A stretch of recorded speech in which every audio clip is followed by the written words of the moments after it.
Assalamualaikum, salam sejahtera dan salam Malaysia Madani. Anda bersama saya Nur Asmida Arifin dalam berita 3 dimensi Institut Pembangunan dan Kecemerlangan Kepimpinan AILID. Kementerian Kesihatan Malaysia KKM dan Kementerian Dalam Negeri KDN diminta membentangkan data terkini membabitkan belia dan masalah sosial serta kesihatan pada mesyuarat Jawatankuasa Kabinet Pembangunan Belia akan datang.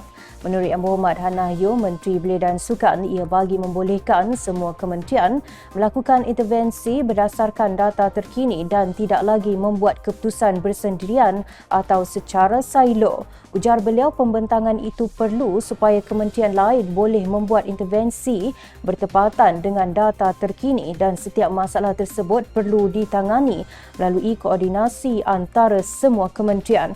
Mesyuarat yang kali terakhir diadakan pada 2018 itu menghimpunkan 29 kementerian dan dijadual bersidang 2 hingga 3 kali setahun bagi memperkemas sistem penyampaian inisiatif dan pemerkasaan belia. Turut dibincangkan dalam mesyuarat yang dipengerusikan oleh Yang Amat Berhormat Timbalan Perdana Menteri Datuk Seri Dr. Ahmad Zahid Hamidi, termasuklah semakan semula keanggotaan terma rujukan dan cadangan tata kelola Jawatankuasa Kabinet Pembangunan Belia serta pembangunan kerangka dasar atau garis panduan bagi pekerja gig di Malaysia.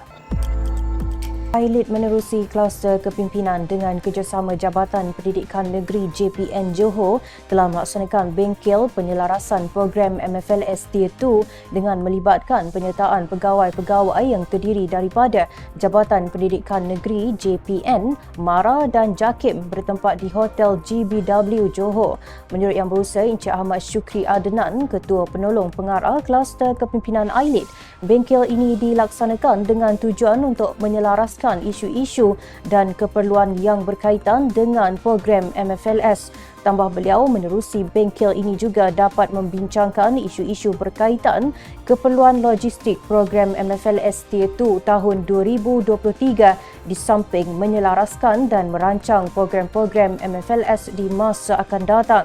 Yang Berusaha Dr. Haji Hanafi Haji Harun, Timbalan Ketua Pengarah Kecemerlangan AILID, turut berkesempatan hadir bagi merasmikan majlis penutup bengkel ini.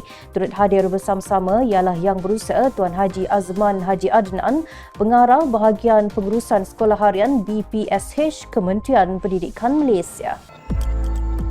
AILID menerusi kluster modal insan terus kekal proaktif dalam melaksanakan program Active Youth at ILKBS bagi zon utara bertempat di Kem Wawasan Negara Ulu Kenas Perak. Program yang dilaksanakan secara bersemuka ini telah melibatkan penyertaan tajar pelajar Institusi Latihan Kemahiran Belia dan Sukan ILKBS yang terdiri daripada IKTBN Bukit Mertajam, IKBN Kuala Perlis, IKBN Naka, IKBN Jitra dan IKBN Seri Iskandar. Menurut Yang Berusaha Encik Muhammad Kamal Muhammad Afandi, Penolong Pengarah Kanan Kluster Modal Insan AILID selaku penyelaras program, dengan menyertai program ini peserta dapat melalui experience learning menerusi perkongsian ilmu dan pengalaman berkaitan penyelahan potensi dan jati diri dalam menjana belia aktif. Tambah beliau lagi, peserta juga dapat mengaplikasikan ilmu kendiri dalam pembudayaan hidup sihat sekaligus dapat meningkatkan pengetahuan akan kepentingan jati diri dan pembudayaan belia aktif di peringkat komuniti.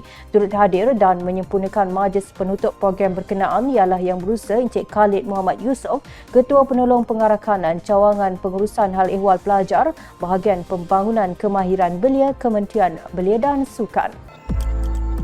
Baiklah saudara, sebelum berakhir, tahukah anda keris panjang diraja, alat kebesaran negara yang utama dalam istiadat pertabalan, merupakan keris kerajaan dan tanda kebesaran serta kekuasaan.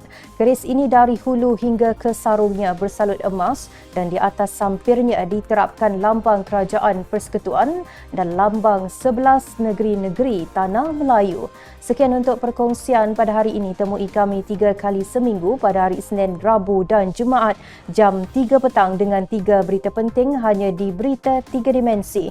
Terus ikuti kami di pelbagai platform media sosial dan portal rasmi AILID di www.ailid.gov.my.